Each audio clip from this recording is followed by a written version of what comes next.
आज से करीब 500 साल पुरानी बात है। उज्जैनी मालवा की राजधानी, वहां एक परिवार रहता था। ओसवाल वंशीय बड़े साजन धर्मप्रिय व्यक्ति का नाम था जिनप्रिया, उनकी श्राविका थी। इन दोनों के संयोग से माणिकशाह नामक एक पुत्र रत्न का जन्म हुआ था। समय जाने पर धार नगरी के महान श्रेष्ठी भूमराज की बेटी आनंदरती के साथ में माणिकशाह का पाणी ग्रहण हुआ था, विवाह हुआ था। माणिकशाह के घर में अंजन की हुई प्रतिमा थी, गृह जिनालय था। पूरा परिवार भक्ति के साथ में देवगुरु धर्म की उपासना करता था। उज्जैनी महान जैन नगरी थी, हजारों की संख्या में जहां जैन परिवारों के निवास थे। समय समय पर वहां महान आचार्य भगवंतों का आगमन होता था। प्रतिवर्ष वहां चतुर्मास होते थे। धर्म की जाहू जलाली मालवा की इस राजधानी में हमेशा देखने को मिलती थी। लेकिन इंसान जब मन से परिपक्व नहीं होता और जब दूसरों की चपेट में आता है, कहीं ना कहीं भटक भी जाता है। अगर आदमी सम्यक ज्ञान, सम्यक दर्शन, सम्यक चारित्र की छाया लेकर के आगे न बढ़े तो देखते ही देखते फिसल सकता है, भटक सकता है। माणिकशाह की जिंदगी में ऐसा ही हुआ। कुछ अन्य संप्रदाय के लोग उज्जैन आए। वे संत नाना प्रकार के उठापटक बातें करते थे। उनके प्रवचनों के आयोजन हुए। कुछ लोगों ने उनके प्रवचन सुने। वो युवा लोग थे। उन्होंने माणिकशाह से कहा कि बहुत अच्छा प्रवचन देते हैं, एक बार आओ तो सही। तो माणिकशाह ने मित्रों के साथ में जाना मुनासिब समझा। 2 प्रवचन सुने, भटकना शुरू हो गया। किसी भी व्यक्ति को भटकाने के लिए कई सारी नाना प्रकार की बातें कही जा सकती है। माणिकशाह को भटका दिया उन संतों ने। कहा बेकार की बातें हैं, तुम धर्म को समझे ही नहीं हो। ये पूजाएं करने से कुछ नहीं होने वाला, मूर्तियों को मानने से कुछ नहीं होने वाला, अन्य बाबतों से कुछ नहीं होने वाला। धर्म तो आत्म तत्व है, आत्म तत्व को समझना चाहिए। और भगवान भीतर बैठे हैं। मन चंगा तो कथरोट में गंगा। क्या बाहर भटकना, क्या जाना, कोई देवी ने, कोई देवता ने, कोई मंदिर ने, कोई उपाश्रय ने, कोई ये ने वो ने, ये स्थानक ने वो स्थानक ने, कुछ मतलब नहीं इनका। अपने में आ जाओ, बस यही धर्म है, बाकी सब चीजें छोड़ो। उन्होंने समझाया, जड़ता के आधार पर, तर्कहीनता के आधार पर उन्होंने समझ लिया। समझने के बाद में सबसे पहले माणिकशाह ने एक काम किया, मंदिर जाना छोड़ा, घर के भगवान की पूजा भी छोड़ी, अलग प्रकार से रहने लगे। ध्यान का मार्ग, मेडिटेशन का मार्ग अपना लिया। बेहूदी प्रकार की बातें करते, अपनी ही बातों को तोड़ तोड़ करके प्रस्तुत करते। लोग भ्रमित होने लगे। जड़ता आगे बढ़ी। 3-4 दोस्तों का ग्रुप बन गया था। अब उन्हें कोई समझाने वाला नहीं बचा था। इसी ऊहापोह के बीच में एक दिन माणिकशाह ने दोस्तों के साथ मिलकर के ये प्रतिज्ञा ली कि जब तक मेरे मन के अंदर क्लियरेंस ना हो जाए, साफ सुथरा भाव ना आ जाए, मैं सत्य को समझ ना लूं, ये ऊहापोह है कि धर्म किसे कहा जाए, क्या इसमें धर्म है क्या, ये मंदिर बनाना धर्म है क्या, मूर्तियों को पूजना धर्म है क्या, ये फूल वूल चढ़ाना धर्म है क्या, ये मालाएं वालाएं जपना धर्म है क्या, इससे कुछ होने वाला है क्या, आत्मा ही आविष्कृत होने वाली है, आत्मा ही परमात्मा बनने वाली है, तो बाकी सब चीजों को छोड़ करके आत्मा को परमात्मा कैसे बनाया जाए, यही किया जाए, बस सीधे ही डायरेक्ट मार्ग को अपनाया जाए। ये सोच करके उन्होंने सब छोड़ दिया था। साथ में उन्होंने संकल्प ले लिया कि जब तक मेरे मन का ऊहापोह दूर नहीं होगा तब तक मैं घृत का, घी का त्याग करता हूं, घी नहीं खाऊंगा। मां जिनप्रिया ने और उनकी पत्नी आनंदरती ने बहुत समझाया, लेकिन माणिकशाह नहीं माने, टस से मस नहीं हुए। उन्होंने सब छोड़ दिया। अंततः दुखी होकर, परेशान होकर मां जिनप्रिया ने और पत्नी आनंदरती ने भी घी का त्याग किया कि जब तक इनको सद्बुद्धि ना आए, ये सही मार्ग पर ना आए, तब तक हम भी घी नहीं खाएंगे। पिताजी का देहांत हो चुका था। धर्मप्रिय तो इस दुनिया से विदा हो चुके थे। माणिकशाह भटक चुके थे। थोड़े दिनों के बाद महान उज्जैनी नगरी में भगवान महावीर की परंपरा के 55वें उत्तराधिकारी आचार्य हेमविमल सूरी जी महाराज गीतार्थ महापुरुष का आगमन हुआ। उनके साथ भगवान महावीर की परंपरा के 56वें उत्तराधिकारी आनंद विमल सूरी जी महाराज भी साथ में थे। ये दोनों ही तपागच की भगवान महावीर की परंपरा के महान नायक दोनों वहां पर पहुंचे। दोनों जब वहां पर पहुंचे तो एक बार किसी ने बताया कि बहुत बड़े आचार्य पधारे हैं, आचार्य हेम विमल सूरी और आचार्य आनंद विमल सूरी। माणिकशाह आओ ना, तुम्हें कुछ गलत फहमी है या तुम्हें कुछ संदेह है, शंकाएं हैं, तो समाधान के लिए आचार्य भगवंत से वार्तालाप करो। मित्रों को साथ लेकर योजना बनाकर कट्टरपंथी बन जाने के बाद षड्यंत्र पूर्वक रात के अंधेरे का लाभ उठाने के लिए माणिकशाह दिन को नहीं आए, रात को उपाश्रय आए। आचार्य भगवंत मंत्र जाप कर रहे थे। थोड़ी देर के लिए इन्होंने इंतजार किया। आए हुए लोगों को देखने के बाद आचार्य भगवंत ने मंत्र जाप पूरे करके उनके साथ में वार्तालाप शुरू किया। इन लोगों ने उल्टे सुल्टे तर्क शुरू किए। आचार्य भगवान समतापूर्वक इन्हें समझा रहे थे कि ऐसा नहीं होता, सोचने समझने का तरीका बदलना चाहिए। धर्म के अनेक स्वरूप हैं, मूल मार्ग तक जाने के लिए कई अलग रास्ते होते हैं। सभी लोग राजमार्ग से जाएं, एक मार्ग से ही जाएं, ये संभव नहीं है। ये तो सब महान ज्ञानियों, परिपक्व लोगों के लिए होता है कि डायरेक्टली वो आत्मा को स्पर्श करें, उस आत्मा की अनुभूतियों को प्राप्त करने के लिए, आत्मा के शुद्धिकरण के लिए। जीवन में धर्म के बहुत सारे स्टेप होते हैं। सीधे ही बालक को जन्म लेते ही कोई अपने यूनिवर्सिटी में दाखिला नहीं दिलवा देते, पहले उन्हें कहीं ना कहीं केजी में भेजना पड़ता है। पढ़ने के बाद में वो प्राइमरी में जाएगा, फिर वो हायर सेकेंडरी में आएगा, उसके बाद में वो आगे बढ़ेगा। इस प्रकार पढ़ते पढ़ते जब पारंगत बनेगा तब कहीं जाकर के वो महान विद्वान कहलाएगा। लेकिन मानेकशॉ और दोस्तों के दिलो दिमाग में ये सब बातें नहीं थी। देखते ही देखते अंधेरे के अंदर जब बहस होने लगी तो मानेकशॉ ने बदमाशी करते हुए आचार्य हेम विमल सूरी जी महाराज की दाढ़ी को आग लगा दी। आग लगाकर रात के अंधेरे में वो भग गए। महाराज साहब के शिष्यों ने मिलकर के ताबड़तोड़ आग बुझाई। काफी बड़ी मात्रा में महाराज साहब का गाल और दाढ़ी का भाग जल गया, लेकिन एक भी साधु ने प्रतिकार नहीं किया, झगड़ा नहीं किया, विवाद नहीं किया, गुस्से नहीं हुए। अपने पूर्वकृत कर्मों का यह आधार माना, वापस धर्म ध्यान में बैठ गए, चुपचाप जाप करने लगे। आचार्य भगवंत ने सब साधुओं को समझाया कि यह सब तो जिंदगी में घटने वाली घटनाएं हैं, ये परकृत उपसर्ग भी हैं, स्वकृत उपसर्ग भी हैं, आते रहते हैं। परेशानियों को झेलना होगा। संसार में अच्छे साधक बनकर के जीने के लिए आवश्यक होगा कि आने वाली अनीतियों को, अत्याचारों को सहना होगा। दुष्ट लोग इकट्ठे होते जाएंगे, सात्विक शक्तियां बिखरी हुई रहेगी। दुष्ट हमेशा सात्विकों पर हावी होते रहेंगे, मार खानी पड़ सकती है, बदनाम होना पड़ सकता है। बड़े बड़े महापुरुषों को कष्टों से गुजरना पड़ा तो हम तो क्या, कुछ नहीं। इसलिए तुम इन सब चीजों को छोड़ो, ज्ञान ध्यान स्वाध्याय में रत रहो। महाराज साहब समता के धारक रहे, उन्होंने कोई प्रतिक्रिया व्यक्त नहीं की। दूसरे दिन तीसरे दिन प्रवचन चला। प्रवचन में महाराज साहब की जली हुई दाढ़ी थी। महाराज साहब ने पूरा का पूरा केस लुंचन करवा करके दाढ़ी निकलवा दी, ताकि लोगों को यह पता ना चले कि किसी ने मेरी दाढ़ी जलाई है। लेकिन तो भी जला हुआ काफी चमड़ी का भाग यहां दिखता था। कोई पूछते थे तो महाराज साहब मौन का सेवन करते थे। महाराज साहब ने किसी को नहीं बताया कि तुम्हारे शहर के 3-4 दुष्ट लोग आए थे, उन्होंने रात को वार्तालाप और तर्क करते करते गुस्से में मेरी दाढ़ी को आग लगाई। समता के धारक चुप रहे। 2 दिन के बाद में जैसी करनी वैसी भरनी, आज किया कल पाएगा, सर को उठाकर चलने वाला एक दिन ठोकर खाएगा। 2 दिन के बाद में घर में बैठे बैठे अकेले में मानेकशॉ को नींद नहीं आ रही। बार बार मन में नाना प्रकार का ऊहापोह हो रहा और अलग अलग प्रकार के दुर्विचार आ रहे। अपने आप पर धिक्कार भी पनप रहा। मन में घृणा हो रही कि मैंने इंसानियत का परिचय तो नहीं दिया। धर्म की कोई भी बात करूं, यह आत्म तत्व तो नहीं कि किसी की दाढ़ी को आग लगा देना। यह आत्मा को पाने का उपाय भी नहीं कि किसी को इस प्रकार परेशान करना। किसी साधु को जो बाहर गांव से आए हुए हों अपने गांव में और इस प्रकार लताड़ना, परेशान करना, रुलाना या आग लगा देना, ये भी कोई धर्म तो नहीं है। ये मैंने ठीक तो नहीं किया। मेरा मत मेरी जगह पर, मेरी मान्यता मेरी जगह पर, इनकी मान्यता इनकी जगह पर। लेकिन मुझे ऐसा तो नहीं करना चाहिए था। करनी चाहिए थी बहस करनी चाहिए थी, या तो अपनी बात उनको समझानी चाहिए थी, या उनकी बात समझनी चाहिए थी, या तो उनको हराना चाहिए था, और या फिर हार जाना चाहिए था। लेकिन ये जो रास्ता मैंने अख्तियार किया दोस्तों के कहने से, ये शायद मैंने ठीक नहीं किया। जब कभी कोई आदमी गलत करता है और वो आत्मा अगर सत्वशाली हो तो कहीं ना कहीं जिंदगी में ऐसा मोमेंट आता है कि गलत किए पर उसको पश्चाताप होता है, मन में पछतावा होता है कि मैंने ये ठीक नहीं किया। और सात्विक व्यक्ति कभी पश्चाताप नहीं करता। हीन व्यक्ति, नरक में जाने वाला व्यक्ति, पापों को भुगतने वाला व्यक्ति, ठोकरे खाने वाला व्यक्ति कभी नहीं संभलता। लेकिन गलतियां करके सत्वशाली आत्माएं संभल जाती है। कल का भटका आज रास्ते पर चला आता है। मानेकशॉ की जिंदगी में भी ऐसा ही हुआ। बिना मित्रों को बताए हुए मानेकशॉ वापस महाराज साहब के पास गए अकेले। इस बार रात को नहीं गए, दिन के उजाले में गए। विधिपूर्वक गुरुवंदन किया और अपनी बात स्वीकार की कि दाढ़ी में आग लगाने वाला मैं था। मैं आपका, धर्म का और समाज का गुनहगार हूं।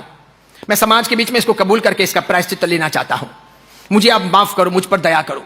मैं बाल जीव हूं, मैं समझ नहीं पाया। मेरा मत मेरे पास, आपका मत आपके पास। महाराज साहब ने कहा कोई बात नहीं, आपको जो मत ठीक लगे आप अपनाओ, लेकिन आपका मत क्या है ये मुझे बताओ। आपने जो किया है उस बात पर मुझे कोई दुख नहीं है। हो सकता है ऐसा, ये आपके भीतर का दृष्टि राग है, ये संप्रदाय का व्यामोह है, यह ऐसा उपनिवेश है कि इसका कोई अंत नहीं है। इसके जितने बदले आप लो उतने कम हैं। इसका अंत यही है कि मरने के बाद में भी इनको भुगतना है, कुछ भी नहीं मिलेगा। यह आत्मतत्व की खोज भी नहीं है, यह सात्विक शक्तियों की साधना भी नहीं है, यह जो आपने किया ये सम्यक ज्ञान भी नहीं है, यह मानवता भी नहीं है, यह सही पथ भी नहीं है, यह तर्कबद्ध बात भी नहीं है, यह न्याय के हिसाब से किसी व्यक्ति के साथ में व्यवहार में कहीं ठहरने वाला, उपस्थित रहने वाला सिद्धांत या सूत्र भी नहीं है। आप लॉस्ट कर चुके हो, लेकिन कोई बात नहीं। आपकी मान्यता क्या? मेरी मान्यता यह है कि मंदिर जड़ है, उपाश्रय जड़ है, स्थानक जड़ है, मूर्तियां जड़ है। इसलिए इन मूर्तियों की पूजा करना, मंदिरों का निर्माण करना यह बेवकूफी है, इससे कुछ नहीं होने वाला। मूर्तियों में कोई आत्मा नहीं है, मूर्तियां कोई जीवंत नहीं है। जब वे जीवंत नहीं है और उनमें आत्माएं नहीं है तो वे हमारी आत्माओं को सिद्ध नहीं कर सकती, ये नहीं बैठ सकता। महाराज साहब ने कहा, मानता हूं मूर्ति जड़ है, मूर्ति में कोई प्राण नहीं है, मूर्ति कोई जीवंत तत्व नहीं है, इसीलिए आप कहते हो कि मूर्ति को नहीं मानना चाहिए, मूर्ति की पूजा नहीं करनी चाहिए। मैं आपको यह कहना चाहता हूं कि आप जो कपड़े पहनते हो ये भी जड़ है। जड़ तत्व भी चैतन्य तत्व के लिए उपकारक सिद्ध हो सकता है। मनुष्य जड़ तत्वों का सहारा लेकर के अपनी चेतना के विकास का, चेतना के निर्वहन का और जीवन यापन का उपाय ढूंढता है। पैसे जड़ हैं लेकिन चेतन तत्व के जीवन यापन के लिए उपयोगी हैं। घर, मकान, दुकान जड़ है लेकिन चेतन तत्व को जिलाने के लिए आवश्यक बन रहे हैं। एक मुपत्ती जड़ है, वो बांधो या हाथ में रखो फिर भी वो उपयोगी बन रही है। जो माला फेरते हो वो जड़ है, उसमें आत्मा नहीं है, फिर भी वो माला मंत्रों के जाप में और भगवान के स्मरण में, इष्ट देव की आराधना में, परमात्मा तत्व को याद करने में कामयाब होती है।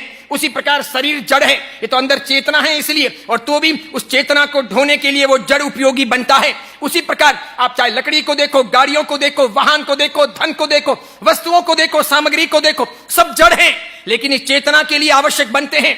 जब सर्दियां लगती है तो आप उलन का ब्लैंकेट ओढ़ते हो, वो भी जड़ है, तो भी वो आपको सर्दियों से बचाने में कामयाब होता है। इस चैतन्य तत्व को, शरीर की रक्षा करने को वो कामयाब होता है। उसी प्रकार गर्मियों के दिनों में सूती कपड़े पहनते हो, ये कपड़े जड़ हैं, तो भी आपकी रक्षा करते हैं, गर्मी से बचाते हैं। हर चीज जड़ है। आप ये नहीं सोच सकते कि चेतना के लिए सिर्फ चैतन्य चीज ही चाहिए, नहीं हो सकता ऐसा। अगर ऐसा हम माने तो जीवन यापन ही नहीं होगा, जीवन चलेगा ही नहीं, दुनिया नहीं चलेगी, जिंदगी नहीं चलेगी, तर्कबद्ध सिद्ध ही नहीं होती ये बातें। तर्क तो ये कहता है मनुष्य के जीवन को चलाने के लिए, चेतना को जिंदा रखने के लिए, चेतना के विकास के लिए जड़ता पूर्वक भी जो चीजें अपनाई जाती हैं अपनाई जाएं, उसमें कम से कम हानि हो ये देखा जाए, बस इतनी सी बात है। बहुत सारे तर्कों के बाद में उनके दिलो दिमाग में यह बात उतरी। उन्होंने माफी मांगी, उन्होंने महाराज साहब से कहा, मेरे घर पगलिए के लिए आप पधारो। आचार्य भगवंत स्वर देख करके ये निर्धारित कर लिए कि ये व्यक्ति अब जो बुला रहा है वो किसी षड्यंत्र का हिस्सा नहीं है, वो भावनापूर्वक बुला रहा है, मैं जा सकता हूं। अब मेरे साथियों के साथ इनके घर में जाना कोई आपत्ति का कारण नहीं बनेगा। महाराज साहब सत्संग उनके घर गए, सुंदर तरीके से सबको वार्षिक का निधान किया, मंगलिक सुनाया, आहार स्वीकार किया, आए। इस प्रकार परिचय हुआ। महाराज साहब जिन शासन की परंपरा के भगवान महावीर के 55वें उत्तराधिकारी हेम विमल सूरी जी महाराज, महान गीतार्थ पुरुष आगमों के वित्ता, उन्होंने साथ में यह भी समझाया कि देखो तुम मूर्ति की बात करते हो, तुम मूर्ति पूजा का विरोध करते हो, भगवती सूत्र को पढ़ो, इसमें मूर्ति पूजा के कई उल्लेख हैं। इसके सिवाय दूसरा एक आगम शास्त्र है ज्ञाता धर्म कथा, इसमें भी मूर्ति पूजा के संबंध में कई अच्छी बातें कही गई है। राय प्रसेणीय सूत्र भी है, इसको पढ़ करके भी तुम मूर्ति पूजा की बहुत सारी बातें समझ सकते हो। जीवाभिगम भी एक आगम शास्त्र है, इसमें भी मूर्ति पूजा के बारे में कई सारी बातें बताई गई है। पन्नवना सूत्र तो मूर्ति पूजा के बारे में अच्छी खासी बातें कहता ही है। जम्बूदीप प्रज्ञप्ति में मूर्ति पूजा के समर्थन में और मूर्ति पूजा के हितों में बहुत सारी बातें बताई गई है। स्थानांग सूत्र जिसे लोक भाषा में ठाणांग कहा जाता है, उसमें भी मूर्ति पूजा की बातें मिलती है। ज्ञाता कल्प है और इसके सिवाय व्यवहार सूत्र है, इसमें भी मूर्ति पूजा की बहुत सारी बातें हैं। आप एक बार शांतिपूर्वक पढ़ो, वो एक मार्गीय ना हो, क्योंकि किसी भी बात को समझने के लिए बहुमार्गीय विचारधारा होती है। अंततः उन्होंने माना, वे परम भक्त बने, क्षमा याचना की, विधि पूर्वक प्रायश्चित लिया। महाराज साहब तो कालांतर में विहार करके दिल्ली आगरा की तरफ चले गए। मानक शाह बहुत बड़े कारोबारी थे, उज्जैनी में ही रहते थे। एक बार अपने कारोबार के सिलसिले में उनका आगरा जाना हुआ। उन्हें पता चला महाराज साहब का चतुर्मास हेम विमल सूरी जी महाराज का चौमासा आगरा में है। विशालकाय लकड़ी का बना हुआ पुराना उपाश्रय, बड़ी मात्रा में जैन लोग सुन करके महाराज साहब के प्रवचनों को प्रभावित हो रहे हैं। अच्छा परिवर्तन चल रहा है। मानिक साहब वहां पहुंचे व्यापार के कारोबार के लिए, मंडी में गई, अपना कारोबार किया। पता चला तो महाराज साहब के दर्शन वंदन और प्रवचन के श्रवण के लिए वहां पहुंचे। भीड़ थी उपाश्रय में, पीछे बैठे शांतिपूर्वक उन्होंने शत्रुंजय का महात्म्य सुना। शत्रुंजय की महत्ता पर, शत्रुंजय की महिमा पर महाराज साहब के सिलसिलेवार उपन्यास जैसे प्रवचन चल रहे थे। उन्हें अच्छा लगा, व्यापार के लिए रुकना भी था। 3 दिन रुके, 3 दिन शत्रुंजय का महात्म्य सुना, सुन करके प्रभावित हो गए। उनके मन में हुआ कि जिंदगी में एक बार शत्रुंजय महातीर्थ की आराधना करनी है, शत्रुंजय महातीर्थ की यात्रा करनी है। मानिक शाह ने महाराज साहब से शत्रुंजय महात्म्य सुनकर प्रभावित होकर माघ सुदी पंचमी को महाराज साहब के पास में जाकर 12 व्रत अंगीकार किए। क्या भगवंत व्रतधारी बनना चाहता हूं, मुझे सब समझाओ कि धर्म आराधन कैसे किया जाए, एक सात्विक शक्ति को जगाने के लिए, गृहस्थ को शांतिपूर्वक रहने के लिए क्या किया जाए। ये सब समझा। समझने के बाद में वापस महाराज साहब के जब प्रवचन सुने तो मन ही मन के अंदर संकल्प लिया कि महाराज साहब मुझे शत्रुंजय की आराधना, उपासना और तीर्थ यात्रा करनी है, आशीर्वाद दो। वासक्षेप का निदान हुआ, मंगलिक सुनाया। आसो सुदी पंचमी का दिन था और नक्की कर लिया कि जब तक शत्रुंजय की यात्रा नहीं करूंगा तब तक अन्न और जल का परित्याग करता हूं, उपवास पूर्वक करूंगा यात्रा। कार्तिक पूर्णिमा के बाद में यात्रा प्रारंभ की। रवाना हुए उज्जैनी से, थोड़ा बहुत साजो सामान साथ में ले लिया। माणिक साहब रवाना हुए उज्जैनी से यात्रा के लिए। पालनपुर के पास मगरवाड़ा के जंगलों से गुजर रहे थे। डकैतों ने धनवान श्रेष्ठी समझ करके उनको पकड़ा, उन्हें छीनने का प्रयास किया। इस उधेड़-बुन में, खुद को छुड़वाने में, बचाने में, उनका सामना करने में माणिक साहब की हत्या हो गई। उपवासी थे, भोजन छोड़ रखा था, शुद्ध भावों में आरूढ़ थे, पालितना की यात्रा की तमन्ना थी, और वहीं उन लोगों ने जोर से तलवार के वार किए। 3 टुकड़े हो गए माणिक साहब के, वहीं उनकी मौत हो गई। शुभ भावों में मरकर के वे वेंतर निकाय के 6ठे इंद्र बने, जिनका नाम रहा माणिभद्र वीर। वेंतर निकाय के 6ठे इंद्र बने, यानी कि सब देवताओं के स्वामी इंद्र महाराजा बने।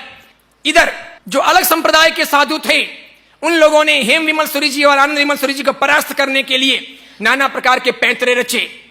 अन्य संप्रदाय के उन साधुओं ने मारण प्रयोग शुरू किए। देखते ही देखते 17 साधुओं का हेम विमल सूरी जी महाराज का समुदाय, पहले जवान साधु की मृत्यु हुई, कोई कारण नहीं, कोई बीमारी नहीं। थोड़े समय के बाद दूसरे जवान साधु का देहांत हुआ, कोई कारण नहीं, कोई बीमारी नहीं। अचानक मति भ्रम होता, चक्कर आते, गिरते, सर फटता और मर जाते। थोड़े समय के बाद में तीसरे साधु की मौत हुई। कुछ समय के बाद चौथे साधु काल धर्म को प्राप्त हुए। कुछ समय के बाद में 5वें साधु का भी इसी प्रकार मरण हो गया। हाहाकार मच गया। महाराज साहब सोचते रह गए, 17 साधु हैं और इसके 10 सब मरते जा रहे, और वो भी एक एक जवान जा रहा, क्या किया जाए। 10 साधु जब चले गए, 17 में से मात्र 7 ही बचे। तब महाराज साहब बेहद परेशान हो गए। तब महाराज साहब ने संकल्प लिया कि मैं भी आज से अन्न जल छोड़ करके साधना में आरूढ़ बनता हूं। मुझे इस विपत्ति को टालना होगा, इस दुर्घटना से रोकने के लिए समाज को कुछ करना होगा।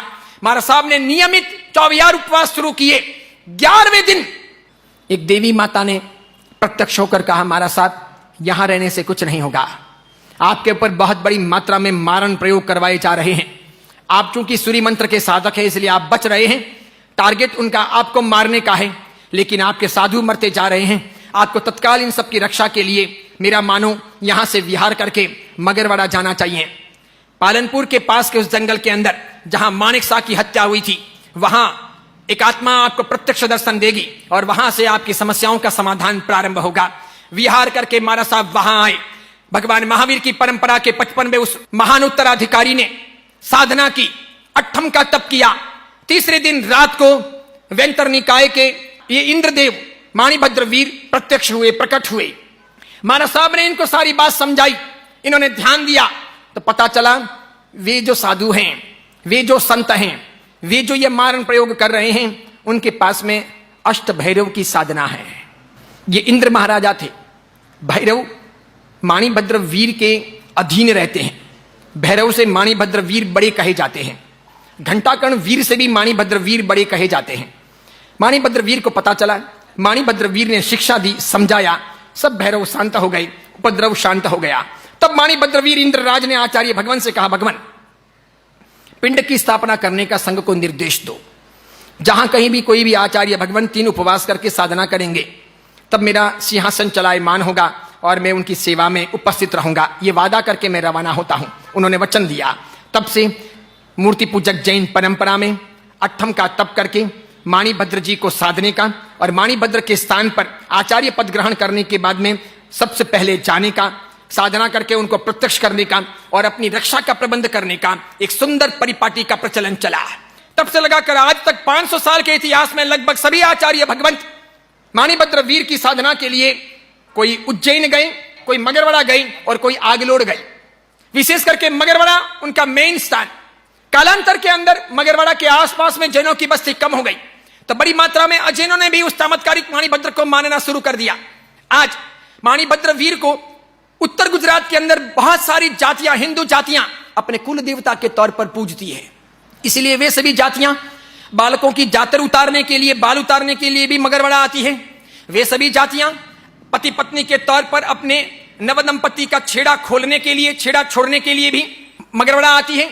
इसके सिवाय मृत्यु के बाद में शोक दूर करने के लिए भी मगरवाड़ा आती है। इसके सिवाय बच्चे के नामकरण के लिए और अन्य मान्यताओं को पूरा करने के लिए भी मगरवाड़ा आती है।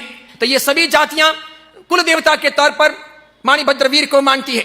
जब जैनों की बस्ती कम हो गई तो धीरे धीरे उन लोगों का प्रभाव बढ़ने लगा और लगभग पूरा मगरवाड़ा हिंदू परंपरा के भावों से रंग गया। शक्तिपीठ है वो जहां पर हत्या हुई थी माणिक शाह की, उनकी आत्मा वहां जीवंत रही। वही आत्मा वहां के उस क्षेत्र के प्रभाव से प्रकट हुई। आचार्य हेमविमल सूरी जी महाराज ने भगवान महावीर की परंपरा के धर्म संघों को सुरक्षित करने के लिए, मारण, उच्चाटन इत्यादि प्रयोगों को रोकने के लिए, साधु साध्वी श्रावक श्राविकाओं को शांति देने के लिए साधना करके उनको प्रकट किया। और तब से यह परंपरा चली कि सभी पुराने उपासनाओं के दरवाजे पर माणिभद्र वीर के पिंड की स्थापना हुई।